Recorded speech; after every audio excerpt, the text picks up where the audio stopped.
laggy, but I'm glad I'm here to make you laugh. All right, we're just gonna jump in. I'm sure people will jump on. It's gonna be a good night. I'm excited. I'm excited to try out YouTube Live. Hopefully, it was not too much of a hassle for you guys to log on. I think YouTube's pretty easy to use. I finally figured out how to stream from a camera, and it's all going to be good tonight.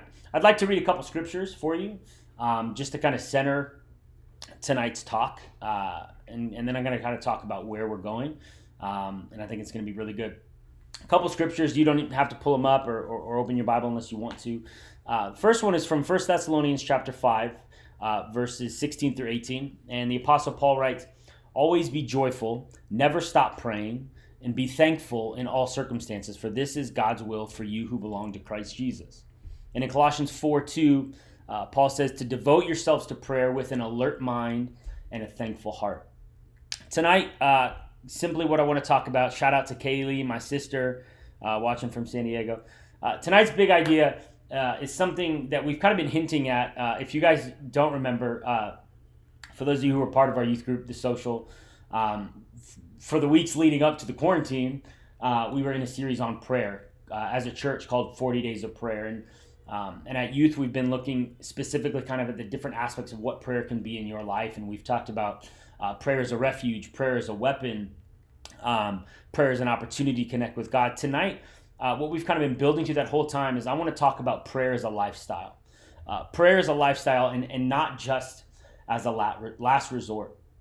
I think it's real easy for us to pray when things get really desperate, when things get really hard, in the middle of coronavirus, right? When things are shutting down. It's easy to remember to pray and to talk to God in the hardest moments of our lives. But I think God is calling us, his followers, people who would consider themselves Jesus followers, he's calling us to prayer as a lifestyle, not just a last resort. And before we kind of dive into that, I want to talk to you first about habits, and then we'll kind of connect habits and prayer. But I want you to think about your habits, the things you do regularly on a daily basis, right? You brush your teeth, you shower, hopefully middle school and high school guys, hopefully you're showering. You eat up until the last couple weeks, you do homework regularly. All of us have probably dozens of habits that we do on a daily or weekly basis, sometimes monthly basis. And the reality is that none of us are born with those habits. Those habits are all learned. We learn and we adapt those habits. And now I want you to think about your last week and a half, the last 10 days since you've been out of school, since we've been under quarantine. And I want you to think specifically about your habits these past 10 days. Now that school is gone, now that all your sports and your hobbies are gone, how have you spent your time? And what have your habits been like? The reality is most of you are probably showering less. Most of you are probably eating a lot more, playing a lot more video games. Maybe some of you who are good humans, you're reading a lot more. But I want you to think for just a second about what your habits have been like these last 10 days. Now that things that force us into habit, like school and those kind of routines, now that that's been removed, what are your natural habits? What is your default? Where do you go? I think that all of us have like two versions of ourselves in our mind. One of the versions in our minds is the person we wish we were, and one of the things is the person we actually are. There's the person we wish we were and the person we actually are, right? And most of you who go shopping, like I used to, or even still do, most of us when we go shopping, we don't actually shop for the person that we are. We shop, especially clothes shopping, we shop for the person we wish we were, right? Like we buy clothes that might be too small or too big if we're trying to gain muscle or something. Or we buy clothes for a style that we wish we had, but all of us have this person that we wish we were and this person that we actually are. Now, some of you, if you're honest, hate the way that you've spent the last 10 days. You have wasted it. You feel gross from being on maybe your computer or your phone or video games the whole time. You smell bad. You've gained 10 pounds because all you're eating is chips and not moving around. But, let's be honest with ourselves. This is who we are. But I want to remind you that who you are today, right now, in this moment, sitting on your computer or your phone, watching me on YouTube, who you are today is a product, it's simply a product of your habits. Who you are right now is a product, it's a result of the habits that you have built and learned in your life. The person you are is a result of how you've lived up until this point. This might not be who you want to be, but it's who we have chosen to be. My fitness hero, Ben Bergeron, he's like a legendary CrossFit trainer. I once heard him say that there is no such thing as motivation or inspiration.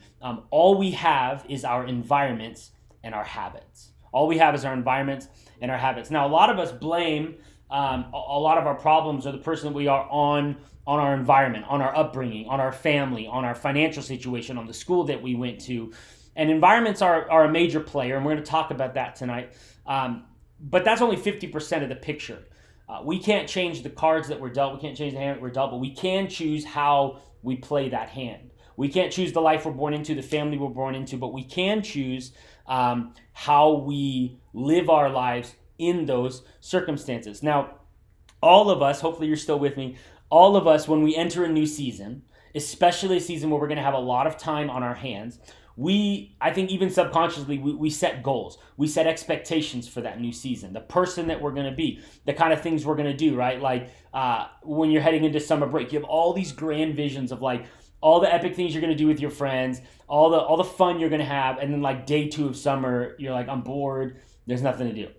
Or even in this coronavirus season, all we have is time. And maybe you had an idea of like the things you were going to do and the person you were going to be. And the stuff you were going to change about your life. And all of us make goals to be more like the person we wish we were. All of us make goals to go from where we are now to the person that we wish we were. But for a lot of us, no matter how much time passes, no matter how much time we spend wishing we were different, things don't actually change for us. And our motives don't change and our habits don't change. Why? Because no matter how much you want to change, no matter how much you wish you were different, things will not change unless you change your environments and your habits. No matter how much better at whatever you want to be, no matter how much better at life you want to be, no matter how much, no matter how strong you want to be, you won't get stronger if you don't lift weights, if you don't regularly work out. No matter how much healthier you want to be, you won't be healthier unless you change the way you eat. And no matter how much more Christ-like you want to be, no matter how much of a better Christian you want to be, it will not happen unless we change our habits. Now, some people say that's not spiritual. You say that's too practical. That's not spiritual. But of course it is, right? The Spirit of God is in the business of renewal. He renews our minds, Romans 12:1-2. He renews our minds in order to change our behaviors. In fact, Jesus said, if you love me, obey my commands. So love equals obedience, and obedience equals action. To obey God is to do something or to not do something. It has to do with our actions, which has to do with our habits. Jesus' half-brother James writes that faith without works, meaning faith without lifestyle and habit and practices to back it up, is dead. Faith without works is dead. So this is what like spiritual disciplines are all about.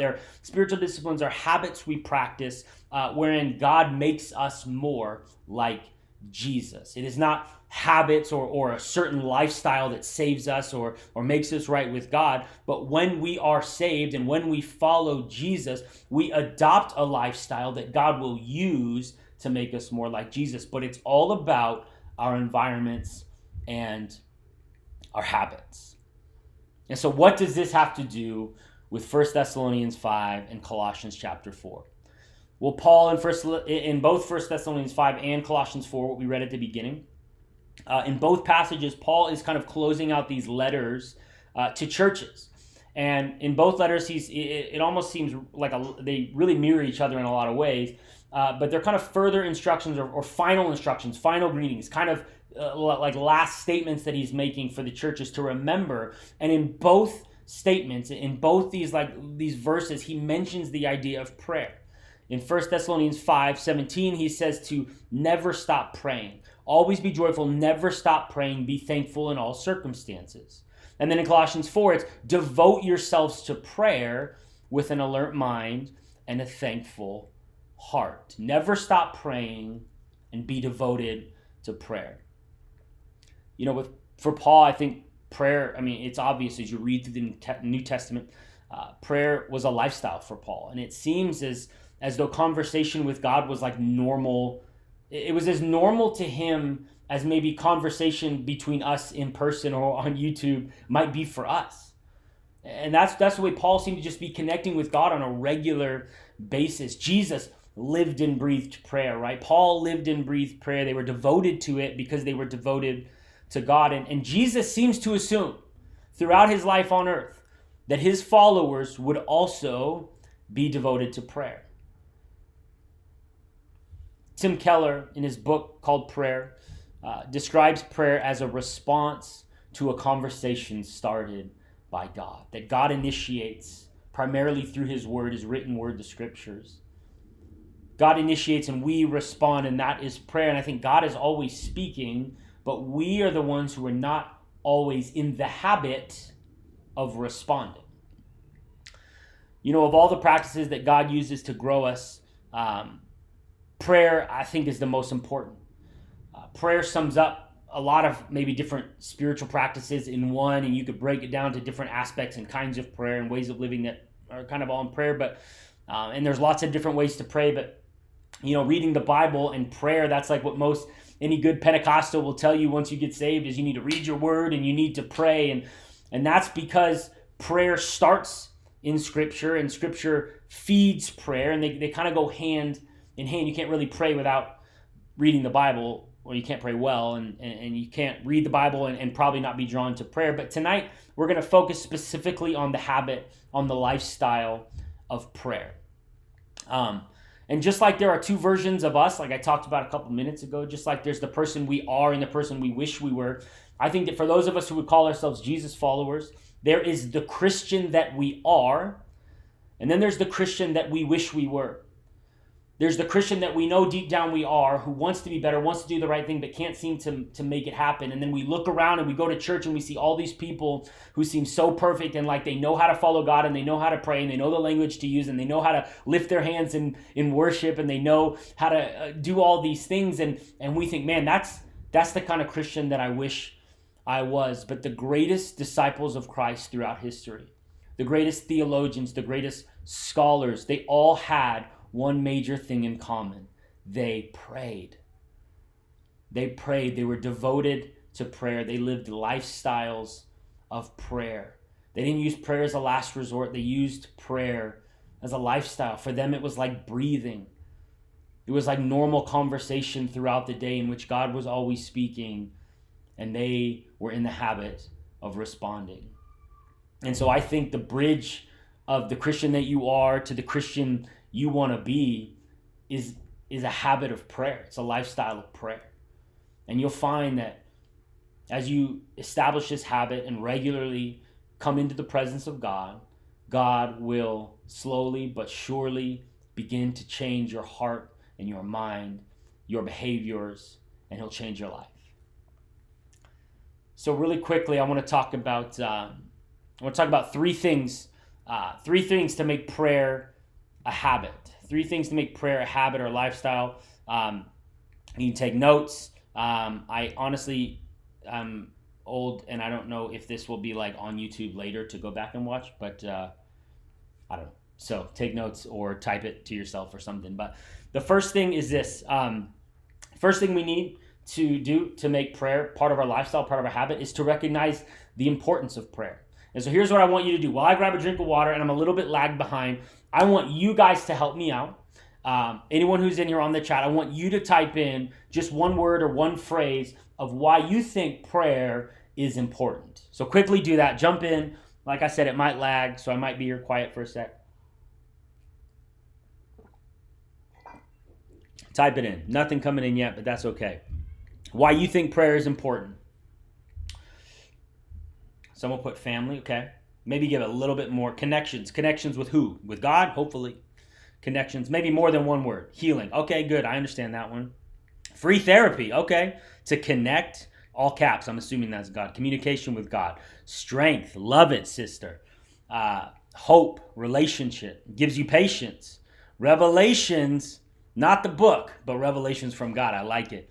Love it, relationship with God. Peace with God. Focus. Strength within yourself. Okay, strength in all caps. Okay, a lot of people using prayer for strength. That's good. Keep it coming. Why is prayer important? Why is prayer important? Straight bars. Luke likes to wrap his prayers. Focus and patience. Love it. Love it. Redemption. Okay. I like it. You can keep them coming in. Comfort. Yes. Wisdom. Love it. James says if we lack wisdom, just ask and God will give it to us. Safety. Nice. Love it. Praise. Great. Love with God. Those are all fantastic. Great answers. I was thinking as I was writing this message, do you ever watch a health documentary on Netflix and in the middle of it, you have this feeling where you just know your life is never going to be the same?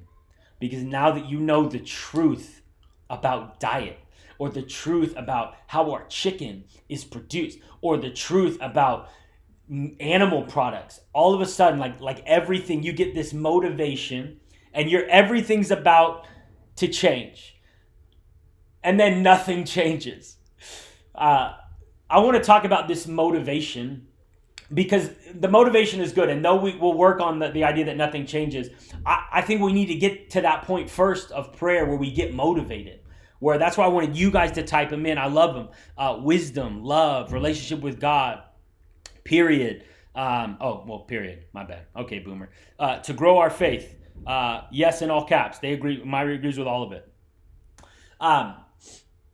We need to get that motivation.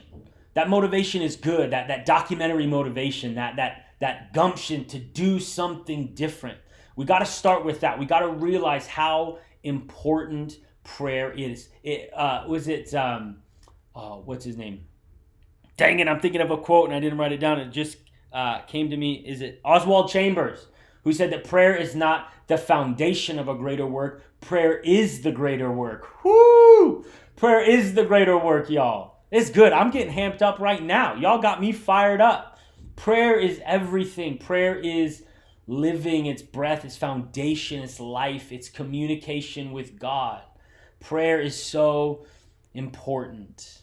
So we got to recognize the importance. So if you're just struggling to even care about prayer, just read back through the comments real quick and see what it does for everybody else, for your peers. See how prayer affects them. Because prayer is everything. So we got to recognize the importance. And then the second thing is we have to remove the obstacles. Remove the obstacles. Once we get that motivation where we're going to go, we're like, oh my gosh, I need this, right? Then we have to say, okay, but what's in my way? I want to do this. I feel it. Everything's going to be different. I'm going to pray. Now, what is in front of me and what's going to keep me from doing it? What keeps you from prayer? So real quick, help me out again. You guys type into the comments real quick. What is it that keeps you from prayer? Don't be hypothetical. Don't think about what might keep other people from prayer. You specifically, what keeps you from prayer?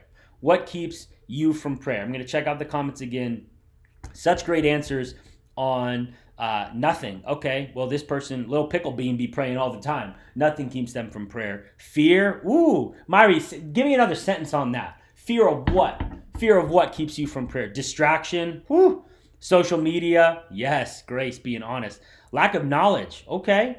Lack of motivation. Phone. Distraction. I want my own control. Come on, Luke. That's good. Procreations. I'm confused by that one. I apologize. Using my phone every night. Okay. Pressure of messing up. I feel that. Busy schedule. Yes. I feel like nothing to talk about. I'm boring. Hey, man, I feel that too. Laziness. I just think I'll do it later. So procrastination. Bro, I'm the king of procrastination in all things. Laziness. Fear of losing God. Woo. Okay, Myri, thanks for your honesty. Laziness. Scared no one is listening. Hey, girl, sometimes I feel like I'm talking to a wall. Sleep. Working out. Trying to pray for a reason. Not habit. Okay. Being honest, I like it. Man, those are some great answers. Great answers. But we got to remove the obstacles. You can keep them coming in. I'll try to glance Remove the obstacles. Here's what I mean. In 2 Timothy 2:22, I love the books of 1st and 2nd Timothy because it's the Apostle Paul, the greatest Christian of all time after Jesus, who wrote a large chunk of the New Testament. He's writing to his like Padawan, his apprentice, Timothy, who's pastoring a church in Ephesus. And he writes to him, and one of the things he says is to flee the evil desires of youth and pursue righteousness, faith, love, and peace, along with those who call on the Lord out of a pure heart. And so Paul is telling Timothy, he's like, don't even entertain temptation. Don't even, in one place when he's talking about anger, he says, neither give place to the devil. Don't even give the devil a foothold into your life. Get away from the things that cause you temptation. Run away from them and go hard after righteous things, things that are faithful and love and peace. And then in Romans 13:14, Paul says, rather clothe yourselves with the Lord Jesus Christ and do not think about how to gratify the desires of the flesh. Now, let me be honest with you guys. I'm one of those people who, when I'm eating breakfast, I'm thinking about what I'm about to eat for lunch.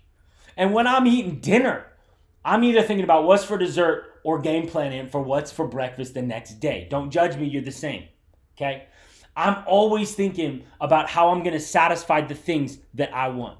I'm always thinking about how I'm going to take care of my flesh and my will. And like we've gotten to the point, well, let me I don't want to get too far ahead of myself, but Paul says to stop thinking about all the ways you're going to satisfy yourself. He says, don't think about how you're going to satisfy your flesh, how you're going to get the things that make you feel good. Instead, run from those temptations, get those obstacles out of the way, remove them from the picture, and learn to satisfy Christ. In fact, chase the idea of satisfying Christ over satisfying yourselves. Listen, we only have a limited amount of willpower.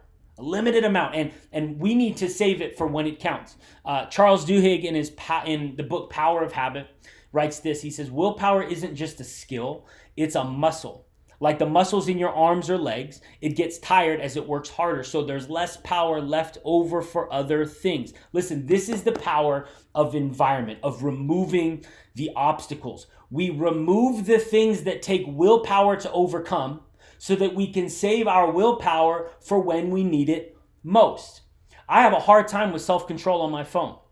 And so sometime last year I had to, because I would be on it like all day and into the night. And so finally I set an Instagram timer for 15 minutes a day. I was super strict with myself. I said, I'm only going to give myself 15 minutes a day. And then what I found is I would check Instagram and scroll super fast and try to get in like as many glances at Instagram within that 15 minutes. And I could open it up. I got to about 30 times in a day. I could do 30-second polls real quick, checking everything out. So then I realized this is not actually helping. And so I removed it from my phone completely, right? And then it was like, then I would find that I was using all that time on other apps. So then I started taking off other apps off my phone. And then there was literal times, I can't find my phone, I was going to use it as an illustration. I would literally just like open my phone and just stare at it. Because I was so used to being on my phone that even though I took everything off, I would just like, oh man, there's nothing to do on my phone right now. And I realized, man, I was so tempted to do those things, and I was using so much willpower to try to control how I was using my phone that I just decided, you know what, the best thing I'm going to do, I'm going to take all the good stuff off. And then Faith and I, at the start of this new year, we took all these things off our phones and made them real simple. And then we set timers like to where after 10 o'clock, my phone locks and I can't use it the next day until after I have time with Jesus, because I was so tempted all the time. I was using all my willpower just for my stupid phone that I had no like energy left to fight anything else in my life. So I got rid of the obstacle. Okay, it's the same thing as like I don't bring chips into this house. You won't find chips in my cupboard for two reasons. Either we didn't buy them or we bought them and I ate the whole bag. Right? And so I don't even let them into the house because I don't want to be tempted. It's the same way with obstacles to prayer. If there are things that keep you consistently from God, you need to just remove them. Don't try to fight them all the time. Now, there's some things you might, like school. You can't just like remove school. Be like, PK said I don't have to go to school because it fights with my time with God. Absolutely not. But I'm saying if there are things reasonably that are keeping you from time with God, obstacles, man, just remove the obstacle. Just get it out of your environment. Save the willpower for when you need it so that you can fight battles when you need them. And so a lot of times, like I used to think, man, I got to be so disciplined to pray all the time. Not really. I just had to take away all the other things that distracted me and took my time away. And then it was like, I'm just sitting there so bored, I'm like, might as well pray. Okay, so we got to remove obstacles. Some of you are like, PK, you need more self-control. You're probably right. But until I get it, I'm going to keep the temptations out of my life so that I can make sure that every day I spend time with God. And so some of us, man, we like again, it's the two ideas of ourselves. There's the Christian we are and the Christian we wish we were. And the Christian we wish we were has a ton of self-discipline and has a perfect schedule, and they talk with God all the time, and they pray every day, and they know their Bibles. But we got to be honest and say, I'm over here, I'm not there yet, so I'm going to remove obstacles and help myself as much as possible so I'm not having to use all this energy just to try to get into some time to pray. Worry about your environment. There is no inspiration, no motivation. Don't worry about waiting to be motivated or inspired. All we have is our environments and our habits. So listen, the first step, make sure your environment is suitable for prayer. Make sure your obstacles are removed, the temptations are removed so that you don't have to fight it every day when it's time to pray. And then the last one is real simple, straightforward. You got to create a routine. So we talked about prayer is super important. We got to remember how important it is. You might need to write down those things. Again, scroll back through the comments, write them down in your notes, write them down on a piece of paper, whatever, so that every day you might have to look up and re-remember the importance of prayer. And then we need to remove obstacles. So the things that you find that every day are distracting you from the presence of God. Some of you need to set a timer on your phone where you can't use it till a certain time in the morning, until after you pray. Let your parents know. Let them set a passcode. Have enough desire to come into the presence of God that you're willing to do whatever it takes to remove those obstacles. And then the third thing is we need to create a routine. We need to create a routine.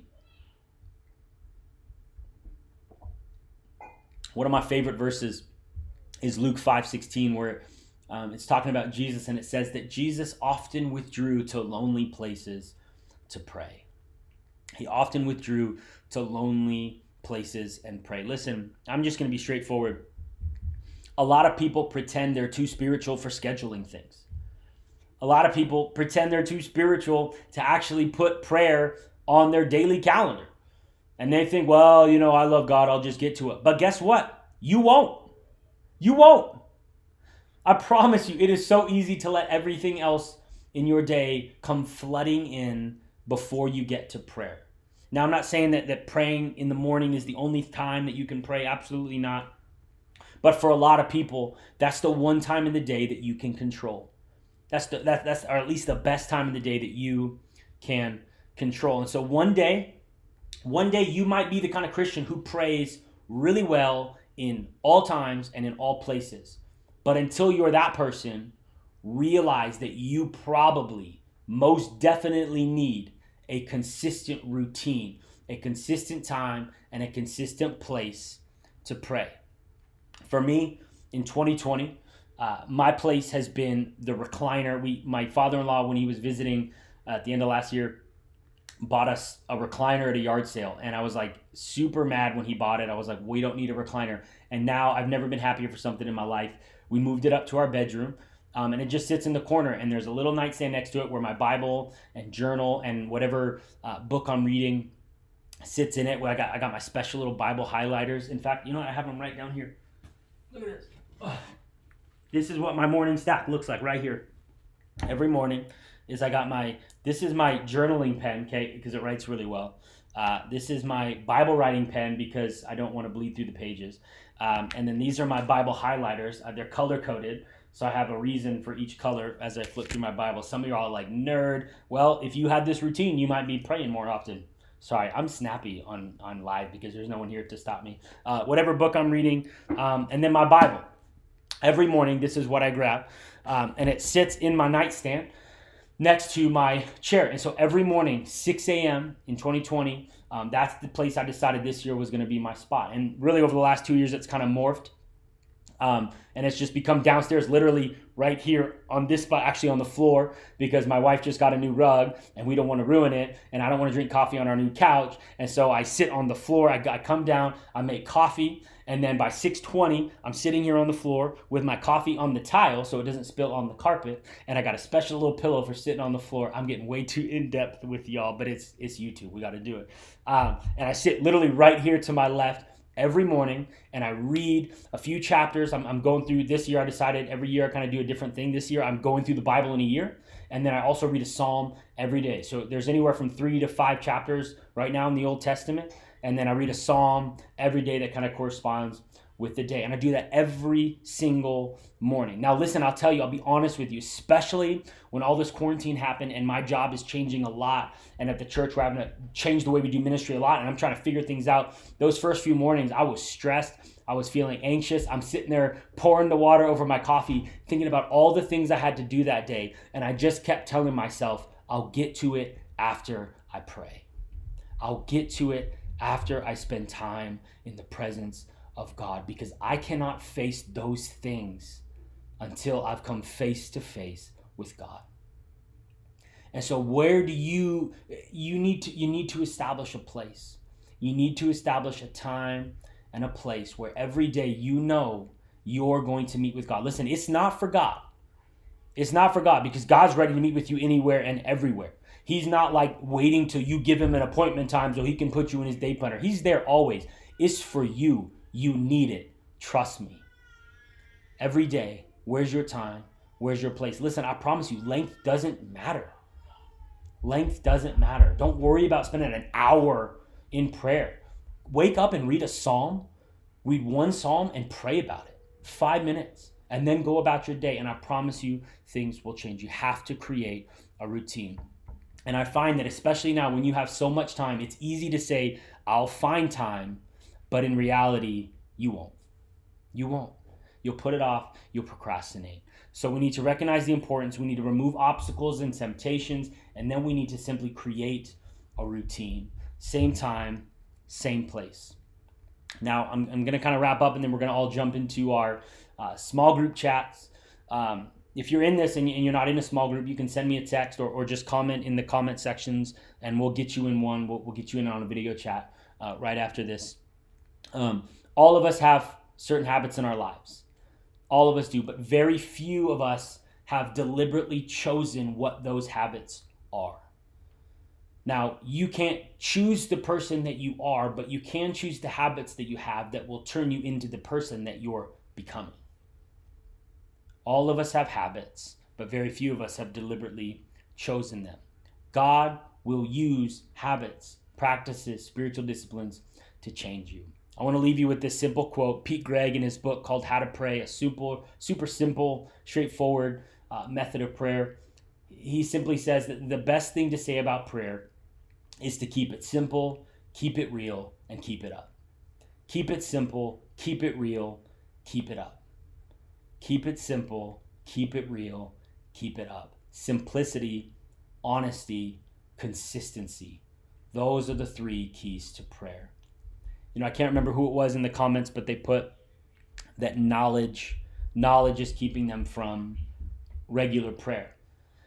And I would encourage you, listen, Tim Keller in his book Prayer talks about 2 kinds of prayer. Prayer is an instinct that all of us are kind of born with, where we all have this natural instinct or desire to cry out to something bigger than ourselves.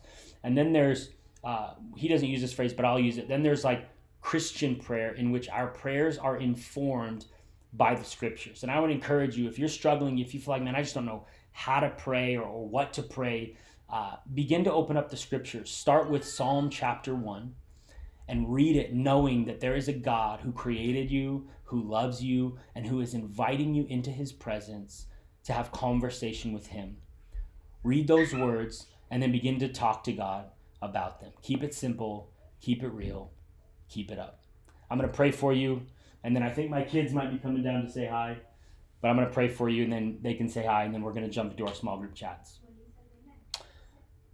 God, we thank you so much for technology. God, I thank you that you can use even YouTube, even this platform, to continue to reach people. I thank you that in some small way we can still build community and build church in this format. Father, I pray for all of us who are listening, um, God, that you just help us to pray. Help us to make prayer a lifestyle, not a last resort, not something we only turn to when we have a reason or a need or a problem, but something we use to connect with you on a daily basis. That we would see prayer as a refuge, as a safe place to connect with you, to love you, to be in your presence. God, just draw us in. We want to talk with you. We want to know you.